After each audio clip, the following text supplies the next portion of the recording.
Well, first I have to tell you, I don't want to follow all these other people. It makes you nervous. Anyway, when I was in sixth grade, it was the first time I realized that all the top 40 songs all dealt with love. And I thought that there were other things that you could sing about, but I hadn't had that kind of chemistry at that age.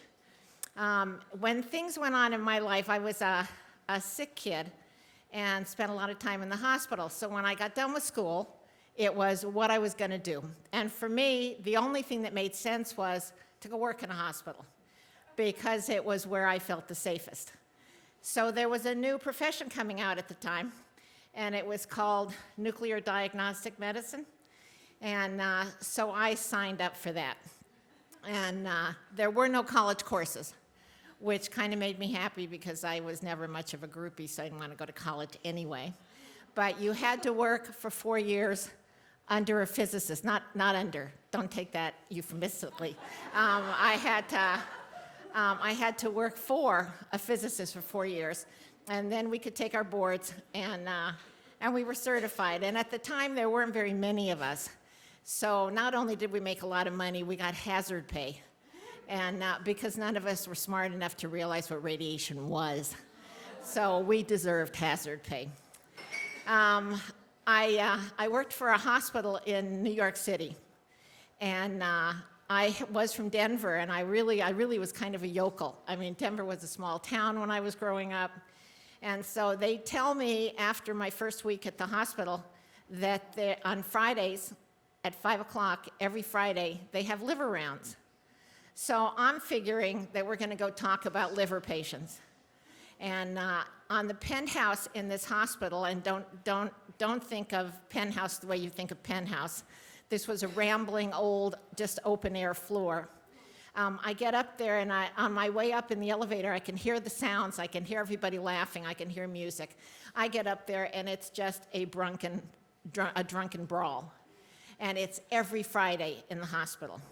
And so the thing is, no matter how serious the hospital was, because I was dealing with patients who were terminal, but as long as the hospital was fun, it was okay. It kind of took the curb off of what I was seeing during the daytime.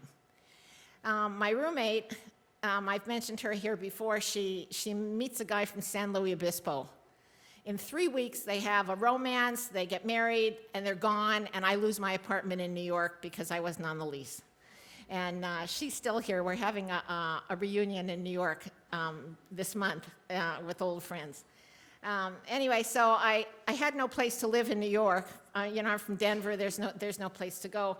So I moved to Israel. And I don't know why that gets such a big laugh, but I get to Israel, and they have bought this equipment that I used in New York. It was the first computerized nuclear medicine diagnostic equipment. So I get to Israel, nobody's ever seen this before. They ordered it from the States. The salesperson from the States has not gotten to Israel to explain it, how to use it. So my 15 minutes of fame is that they ship me to different hospitals in Israel, and I'm showing everybody what to do. And it was the time of my life. I'm sure that I never felt so important, ever. Anyway, my mom gets sick, and we come back to the States, and I get a job at the hospital where we were living, which is Evanston, Illinois, if any of you know Evanston. I had a patient who was 16, and he had a really terrible disease. It's called Ewing's sarcoma. And sarcoma in medicine is a really ugly word anyway. It's something that you never really want to have to say. And he's telling me while I'm doing his exam how they're going to go skiing in Aspen, and Aspen is like my go-to place that I love more than any place in the world. And I'm doing his test, so I'm looking at his body from the inside, and I know he's not going to make it to the winter. I used to think that if I went into nursing and you work with people, you see people gradually get better or be able to walk when they couldn't. You see bodies different because you see them from the outside. I was looking at them from the inside, and there was no leniency when you see what's really going on. So I walked out of the hospital that day and never went back. I didn't call, I didn't resign. It was like a mini breakdown. I just didn't want to be a part of having conversations with people I knew were going to die.